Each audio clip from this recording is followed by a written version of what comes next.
L'heure a duré moins de 24 heures, voire même moins de 12 heures, hein. Donc, suite à la vidéo que j'ai fait hier, les personnes de Wagner, c'est-à-dire le responsable de la milice Wagner, Evgeny Prigojine, a donc décidé de faire marche arrière. Suite à la vidéo que j'ai fait hier, où j'expliquais justement qu'il avait initié une mutinerie, donc une marche, une rébellion vis-à-vis du régime du Kremlin. Hier, dans la soirée, il a fait volte-face. Il a donc décidé d'arrêter la marche vers le Kremlin et rappeler ses troupes pour qu'elles regagnent leur base initiale.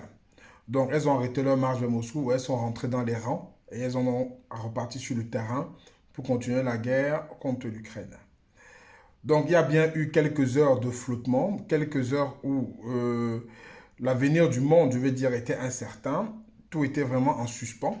Parce que, comme j'ai dit hier, euh, cette, euh, cette mutinerie aurait pu avoir des conséquences au-delà de la Russie. Donc voilà, ça s'est terminé comme ça. Donc il y a eu une négociation, hein, d'après ce qui se dit. La négociation, c'est le président de la Biélorussie, Loukachenko, qui l'a menée. Donc qui a appelé le mec de Wagner et qui a discuté avec lui. Ils sont arrivés à un accord. Donc il ne sera pas poursuivi pénalement, ni lui ni ses hommes.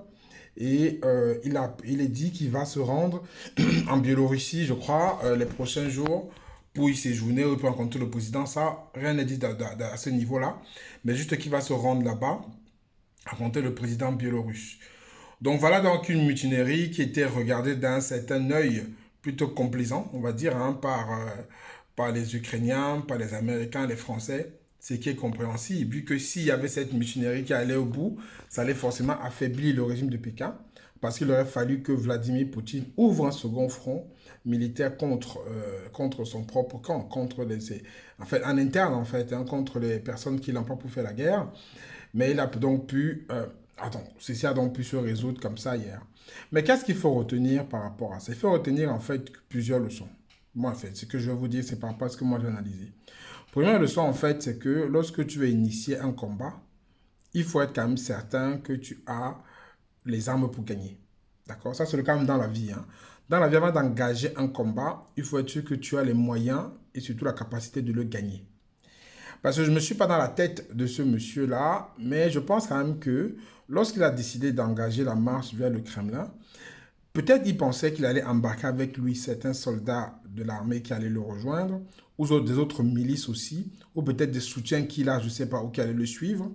Mais lorsqu'il y a eu, il y a un mec là, Ramzan Kadyrov, qui est vraiment un chien de guerre en fait, qui est un allié, je pense, à vie de Poutine. Dès qu'il y a eu cette mutinerie, il a dit qu'il allait envoyer ses meilleurs soldats d'élite aller mater complètement Wagner. Donc ça veut dire qu'il était prêt à envoyer des milliers de soldats pour aller combattre Wagner, pour remettre de l'ordre par rapport à ce qui se passait sur le terrain.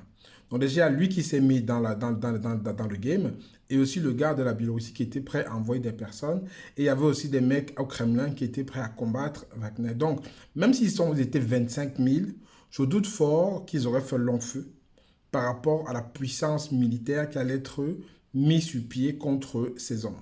Moi, j'en doute très fort.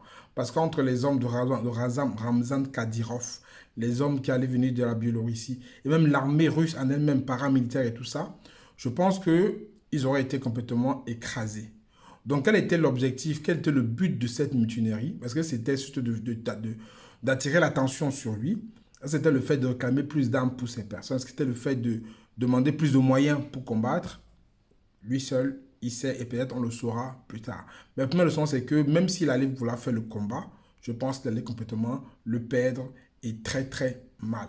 Mais ça allait quand même ralentir les actions que le Kremlin faisait partout ailleurs. Deuxième chose à apprendre en fait, c'est qu'il ne faut pas parfois se réjouir trop tôt. Parce qu'aujourd'hui, j'écoute les médias occidentaux, hein, tout le temps, et là, j'écoute toutes les radios commencent à déchanter. Pourtant, hier, c'était un autre ton. Hier, en fait, ils étaient complètement contents, hein. Moi, comme vous savez, ma position, je ne suis ni pour l'un ni pour l'autre. Moi, j'analyse juste froidement la situation. Et hier, par rapport à comment ils écoutaient, par rapport à ce qu'ils disaient hier, par rapport à ce qu'ils disent aujourd'hui, il y a un changement de ton radical. Hier, en fait, tous les médias occidentaux étaient plutôt complaisants, ils étaient plutôt heureux même, hein, certains, que voilà, enfin, un mec qui s'est levé contre le Kremlin, c'est quelqu'un qui va faire tomber le régime et ça va permettre à ce que l'armée ukrainienne reprenne du poil de la bête, ils regagnent des territoires, ils étaient très contents. Et aujourd'hui, ça a changé. Ce matin, j'écoutais les informations, le langage était différent. Pourquoi est-ce qu'il n'a pas voulu aller au bout? Qu'est-ce qui s'est passé? Bref, ils ne savent pas. Donc, ça veut dire que quand il y a une situation comme ça dans la vie, quand il y a une situation peut-être où on pense que les trucs sont joués d'avance, il faut hold on, il faut patienter un peu et voir comment les choses évoluent avant de se féliciter ou avant de jubiler. Parce qu'il peut y avoir un roulement de situations très rapide et on se retrouve tout seul complètement à pleurer. Troisième élément, en fait, qu'il faut comprendre, c'est que aussi l'équilibre du monde ne tient qu'à un fil. Ah, ça c'est clair. L'équilibre du monde ne tient qu'à un fil. C'est-à-dire aujourd'hui, posez-vous la question. Comment vous projetez-vous dans l'avenir? Parce que s'il y avait eu si c'est allé au bout et qu'il y a vraiment une vraie guerre frontale qui avait éclaté entre la milice Wagner et les forces militaires russes et peut-être ses alliés, les dégâts auraient été énormes. C'est-à-dire, il y aurait eu un impact mondial. Il y aurait eu un impact qui aurait été au-delà de la Russie, comme j'ai dit, et ça aurait pu vous impacter, vous.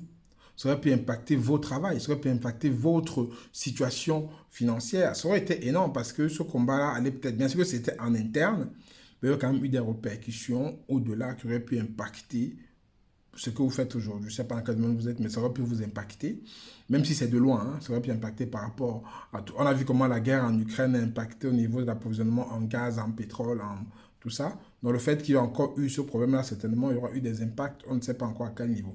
Juste si on prend le cas du Mali et de la RCA, où les forces de Wagner sont présentes, ça aurait forcément eu un impact là-bas. Et si vous êtes de ce pays, ou si vous vivez dans ce pays-là, forcément, vous serez été impacté par ce qui serait passé là-bas en Russie.